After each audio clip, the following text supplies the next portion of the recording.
Well, after at least 10 years of research, several thousand miles from here to Virginia, parts of Tennessee, parts of Northeast Mississippi, talking to distant relatives in New York, and a few phone calls to Ireland, it boils down to this: what I'll find in the Chickasaw County Courthouse.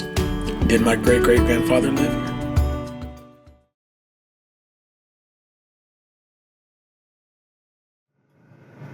I didn't expect this. I'm glad the glasses turned dark. My eyes got kind of moist. I passed where Daddy used to work.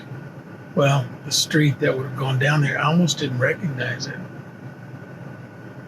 And then where the Mug and Cone used to be, the square looks kind of the same. I'm looking over here. Used to be Hembry's grocery store. Mom would tell me to ride my bike downtown and get something and put it on the charger. And Mr. Hembry had little tablets hung on the wall with people's last names on it. He'd find our tablet and write down whatever I had to get. Just did not expect these feelings like this. Just a sure sign that times have changed. There's a Houston person over there with tattoos all up and down his arm. We didn't do that. Well, I'm going to go in and see what I can find. This is really specifically trying to find some links to Napoleon Bonaparte Trenner. Of course, I know when he was born, where he was born. I know where he worked up until he was 16 years of age. And I know that he was in West Point, Mississippi. I know he married. He joined the Confederacy and he was killed there in Franklin, almost across the road from where we live. Not very far at all. So I have a lot of the history on the man, but I've never been able to find where he lived. I have been to Clay County Courthouse. Okay, I'm inside the courthouse and trying to see if there are any history books that might show property that was owned by my great-great-grandfather in 1860. Lowndes County Courthouse, Oktibbeha County Courthouse, and there's a chance he might be in the Chickasaw County Courthouse. So that's where I am. Let's see what we can find for Napoleon Bonaparte Trenner, born 1830, died November 30th, 1864, in Franklin, Tennessee, Williamson County. Well, that's the Chickasaw County Courthouse behind me. I'm going in. If my memory serves me right, I should be seeing the name of my great-grandfather chiseled into a stone here. And there he is. This is James Alexander Trenner. That's the son of Napoleon Bonaparte Trenner.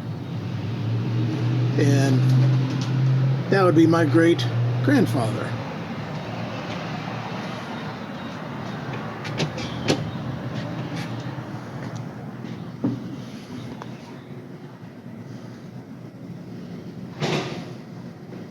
I don't know how old this courthouse is, but I don't think it was built yesterday. So I'm looking for the clerk's office. Number 1, Chickasaw County Chancery Clerk. Closed from 12 until 1. Looks like I have about 15 minutes to kill. So I'm going to look at some of these plaques, Washington's first inaugural address, the Bill of Rights, Washington's farewell address, Jefferson's first inaugural. So these are just replicas. There's the Gettysburg Address, Lincoln's second inaugural. There's the marriage records. I wonder if I'll find anything in there. I'm gonna go try and see what's there.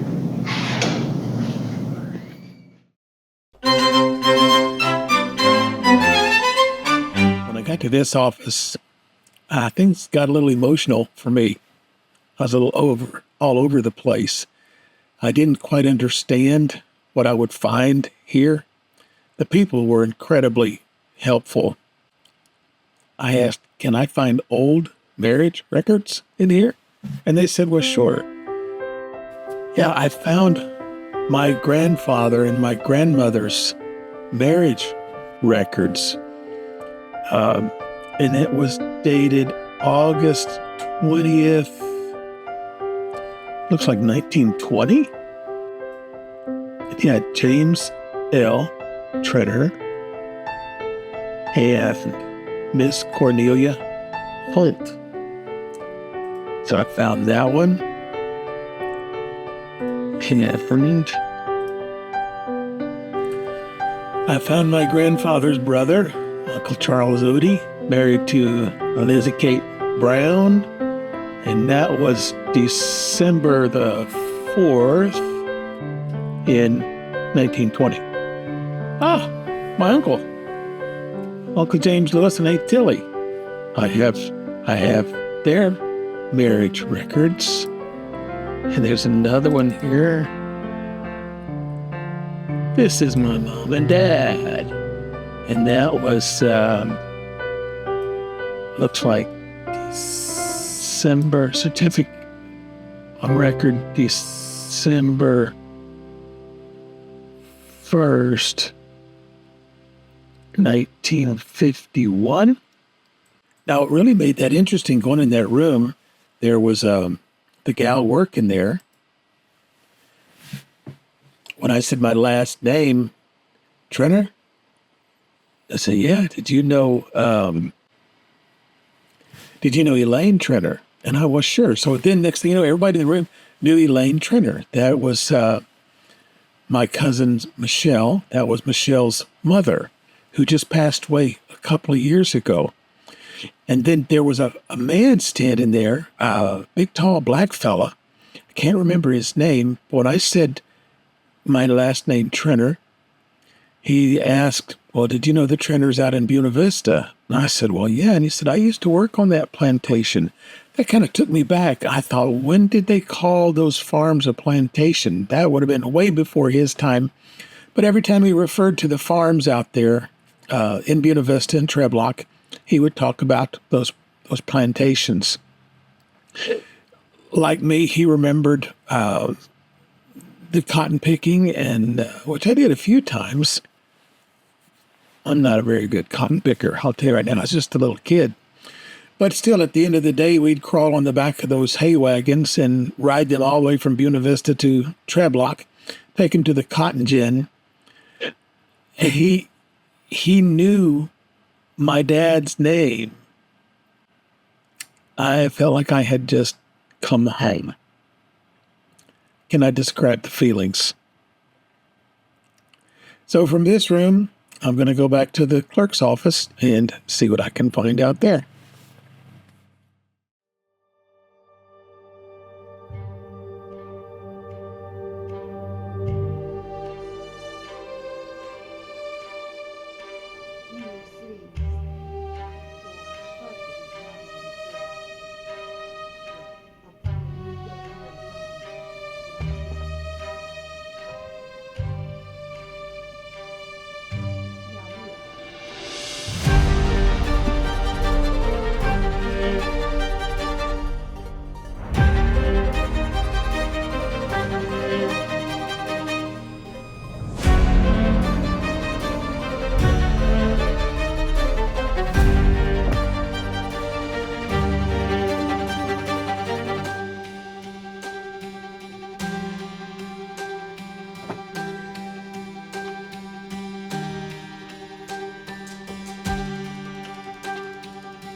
Well, I didn't find everything I was looking for.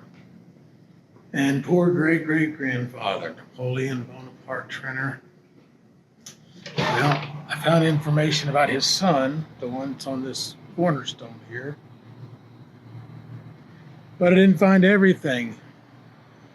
Now I need to go home and search through all of my notes and probably get confused and just leave them all in a notebook. It was pretty good, just not everything I wanted. And I cannot find anything for Napoleon Bonaparte Trenner. Don't know where he lived.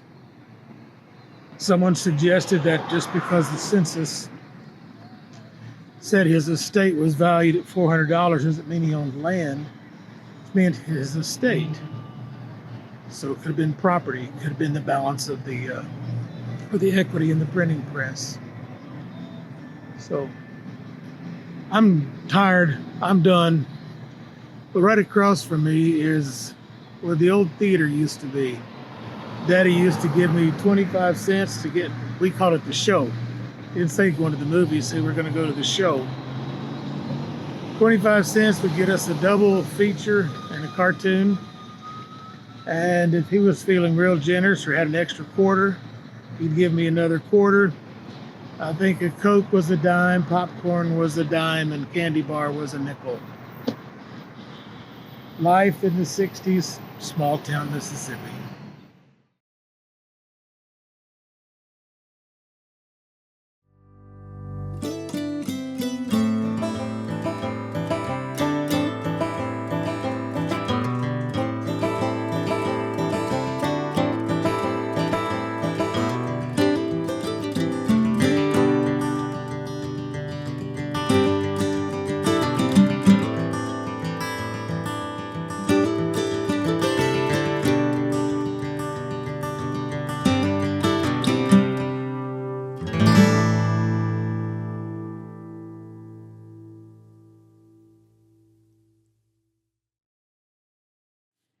Well, many hours, traveling many hours of research, thumbed through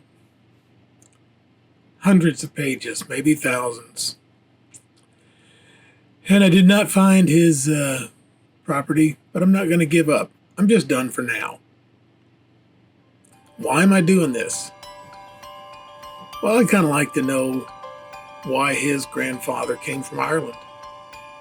Why did he join the American Revolution? He didn't have a dog in this fight. And then here you've got the man I'm looking for, Napoleon Bonaparte Trenner.